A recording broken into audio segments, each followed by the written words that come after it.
के प्रोडक्शन, खरीद और ब्लेंडिंग तीनों में कई गुना बढ़ोतरी हुई है।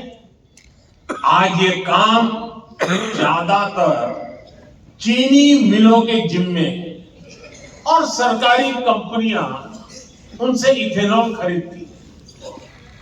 क्या इसमें सहकारी समितियां नहीं आ सकती है क्या? जितनी ज्यादा आएगी उतना ही इसका स्केल और बढ़ जाएगा।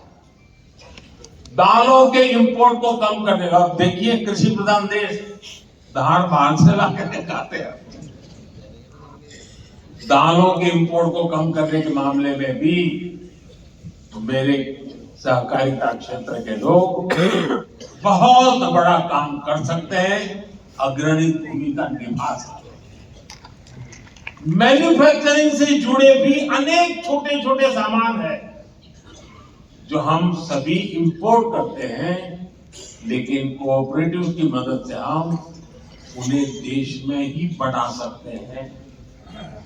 साथियों, आज प्राकृतिक खेती पर हम बहुत बल दे रहे हैं।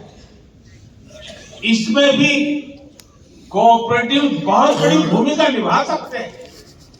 अन्नदाता को ऊर्जादाता और अन्नदाता को उर्वरक दाता बनाने में भी कोऑपरेटिव की बहुत बड़ी भूमिका है।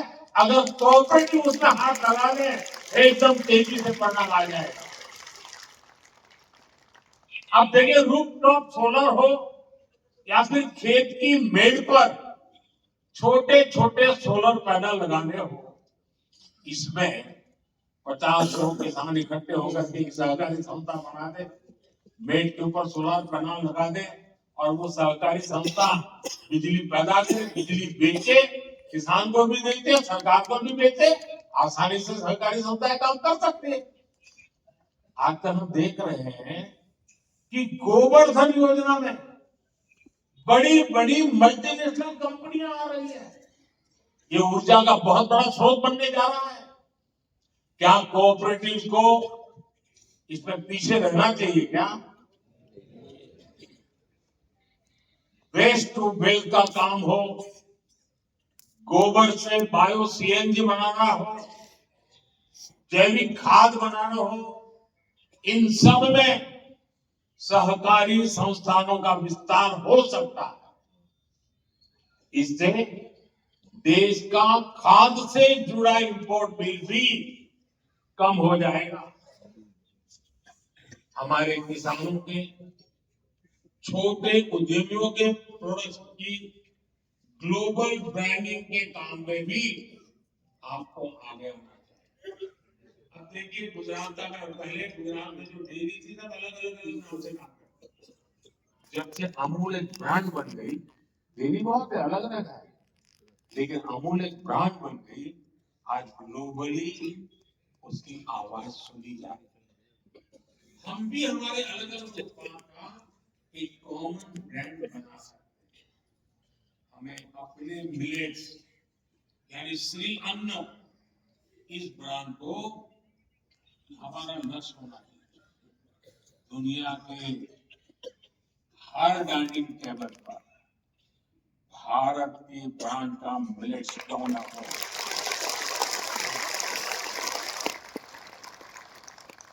इसके लिए कोऑपरेटिव्स को एक व्यापक एक्शन प्लान बना करके आगे आना चाहिए। साथियों, गांव की आय बढ़ाने में सहकारिता का बहुत बड़ा योगदान हो सकता है। हमने तो डेयरी सेक्टर में स्पष्ट बदलाव होते हुए देखा। अभी पिछले 3 दिन से मैं कहीं न कहीं सहकारी क्षेत्र कार्यक्रम में रहता हूं। पहले गया अहमदाबाद में, अमूल के 50 साल हुए थे। फिर कल बनारस में था, काशी में, वहां बनारस डेयरी का उद्घाटन किया था। बनारस का अनुभव है तो वहां डेयरी सहकारिता का आने से बहनों की, पशुपालकों की आय एकदम तेजी से बढ़ रही है। सहकारिता बढ़ने से एक और क्षेत्र में प्रवेश हुआ है। मैंने गुजरात के सहकारिता क्षेत्र के लोगों से आग्रह किया था कि आप शहद की दुनिया में आइए। हमने श्वेत क्रांति की, अब हम स्वीट क्रांति करें। और शहद के क्षेत्र में हमारे लोग आगे आए। शहद सेक्टर को किसान आज कितना लाभ उठा रहा है, ये भी आप जानते हैं। पिछले 10 वर्षों में शहद उत्पादन 75,000 मैट्रिक टन से बढ़कर अब लगभग 1.5 लाख मैट्रिक टन पहुंच चुका है। शहद के एक्सपोर्ट में भी 28,000 मैट्रिक टन से 80,000 टन की वृद्धि हुई है। 80,000 मैट्रिक टन की। इसमें नाफेड और ट्राइफेड के साथ साथ राज्यों की कोऑपरेटिव संस्थानों भी बड़ी भूमिका निभाई है। इस दायरे को हमें और अधिक बढ़ाना है। साथियों, गुजरात में हमने देखा है कि जब दूध का पैसा सीधा बहनों के खातों में जाना शुरू हुआ तो उसका एक सार्थक सामाजिक परिवर्तन आया। अब तो हमारी सहकारी समितियां, हमारे पैक्स कंप्यूटराइज हो चुके हैं। इसलिए अब ये सुनिश्चित होना चाहिए कि जो भी काम हो, जो भी पेमेंट्स हो, वो डिजिटली हो। विशेष रूप से कोऑपरेटिव बैंक्स को डिजिटल टेक्नोलॉजी को आत्मसात करने के लिए तेजी से काम करना चाहिए। एक और विषय सॉइल हेल्थ कार्ड का है। हमने मिट्टी की शहद की जांच के लिए सॉइल टेस्टिंग का इतना बड़ा प्रोग्राम बनाया है। मेरा सहकारी संगठनों से पैक्स से आग्रह है का सॉइल टेस्टिंग के छोटी छोटी लैब्स अपने इलाके में बनाएंगे। अब किसानों को आदत डालिए कि लगातार वो अपनी जमीन की शहद देखता रहे, मिट्टी की शहद देखता रहे। सॉइल टेस्टिंग का हम नेटवर्क बनाए। साथियों, सहकारिता में युवाओं और महिलाओं की भागीदारी कैसे बढ़े, इसको लेकर भी हमें अपने प्रयास बढ़ाने होंगे। और मैं तो सहकारी क्षेत्र में जहां पर किसान जुड़े हुए वे काम कर सकते हैं। आज लोगों को कह सकते हैं कि आपको जो डिविडेंड वगैरह मिलता है, अब आपको मुफ्त में आपकी संस्था की तरफ से सॉइल टेस्टिंग करके दिया जाएगा। उनको सिखाया जाएगा कि तुम सॉइल टेस्टिंग से अनुभव के आधार पर अपनी फसलों पर ध्यान केंद्रित करो। साथियों, इससे सहकारिता में नयापन आएगा, एक नई ऊर्जा आएगी। सहकारिता में स्किल डेवलपमेंट की, ट्रेनिंग की जागरूकता को बढ़ाना भी बहुत आवश्यक है। बहुत बदलाव हो चुका है। आज सारी चीजें कागज पे होनी चाहिए। मुंह जुबानी बातें करने वाला जमाना चला गया और इसके लिए ट्रेनिंग होना बहुत जरूरी है। और इसके लिए प्रयास पैक्स को, सहकारी समितियों को एक दूसरे से सीखना भी होगा। बहुत सी सहकारी संस्थाएं इनोवेटिव काम करती है, कई इनिशिएटिव लेते हैं। देश के कई इलाकों में इसका पता नहीं होता है। क्या हम बेस्ट प्रैक्टिसेस को शेयर करने के लिए कोई कॉमन पोर्टल बना सकते हैं और सब लोग अपने नए नए अनुभव, नए नए तरीके उस पर अपलोड करते जाए।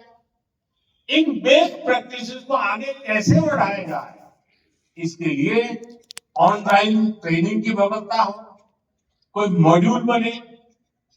आप जानते हैं कि एक्सपोनेंशियल डिस्ट्रिक्ट प्रोग्राम, आकांक्षी जिलों का अभियान, उस प्रोग्राम में एक उसकी विशेषता है हेल्दी कॉम्पिटिशन, स्वस्थ स्पर्धा का रैंकिंग।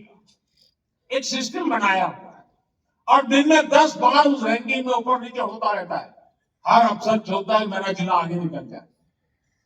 क्या कोऑपरेटिव सेक्टर के अलग अलग वर्टिकल बनाए हैं एक एक प्रकार की कोऑपरेटिव का एक वर्टिकल, दूसरे प्रकार की कोऑपरेटिव का दूसरा वर्टिकल, और एक ऐसा मैकेनिज्म बनाए कि उसमें भी एक healthy competition round the clock चलती।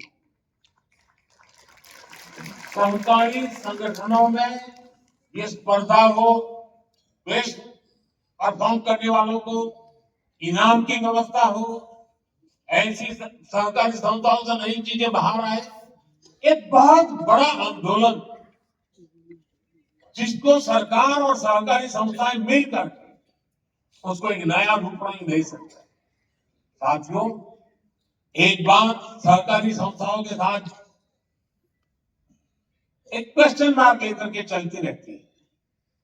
सहकारी संगठनों के चुनाव में पारदर्शिता लाना बहुत जरूरी है। इससे लोगों का भरोसा बढ़ेगा, अधिक से अधिक लोग जुड़ेंगे। साथियों, सहकारी समितियों को समृद्धि का आधार बनाने के लिए हमारी सरकार उनके सामने मौजूद रही चुनौतियों को भी कम कर रही है। आपको याद होगा, हमारे यहाँ कंपनियों पर सेस लगाता था, लेकिन सहकारी समितियों को ज्यादा सेस देना होता था। हमने 1 करोड़ से 10 करोड़ रुपए तक की आय वाली सहकारी समितियों पर लगने वाले सेस को 12% से घटाकर 7% कर दिया। इससे समितियों के पास काम करने के लिए पूंजी भी बढ़ रही है, उनके लिए एक कंपनी की तरह आगे बढ़ने के रास्ते भी खुले हैं। सहकारी समितियां और कंपनियों के बीच वैकल्पिक टैक्स भी पहले भेदभाव था। हमने समितियों के लिए न्यूनतम वैकल्पिक टैक्स को 18.5% से घटाकर 15% कर दिया, और कॉर्पोरेट वर्ल्ड से हमने उसको बराबर ला करके खड़ा कर। एक परेशानी ये भी थी कि सहकारी समितियों को 1 करोड़ से ज्यादा की निकासी पर टीडीएस देना पड़ता था। हमने निकासी की सीमा भी बढ़ाकर सालाना 3 करोड़ रुपए कर दिए। इस फायदे का इस्तेमाल अब सदस्यों के हित में हो सके। मुझे विश्वास है, सहकार की दिशा में हमारे ये साझा प्रयास देश के सामूहिक सामर्थ्य के विकास की सभी संभावनाओं को खोलेंगे। इसी कामना के साथ आप सभी का मैं बहुत बहुत धन्यवाद करता हूं। और जैसा अमित भाई ने बताया कि लाखों लोग आज अलग अलग सेंटर्स पर इकट्ठे हुए हैं, मैं उनका भी इतने उत्साह और उमंग के साथ आज के इस महत्वपूर्ण इनिशिएटिव पर जुड़ने के लिए उनका भी धन्यवाद करता हूं, और उनको भी मैं बहुत शुभकामनाएं देता हूं। आगे हम सच्चे अर्थ में सहकारिता की भावना को लेकर के कंधे से कंधा मिलाकर, कदम से कदम मिलाकर के विकसित भारत के लक्ष्य को प्राप्त करने के लिए चल पड़े। एक साथ चले, एक दिशा में चले, और संग्राम हम प्राप्त करते रहेंगे। बहुत बहुत धन्यवाद।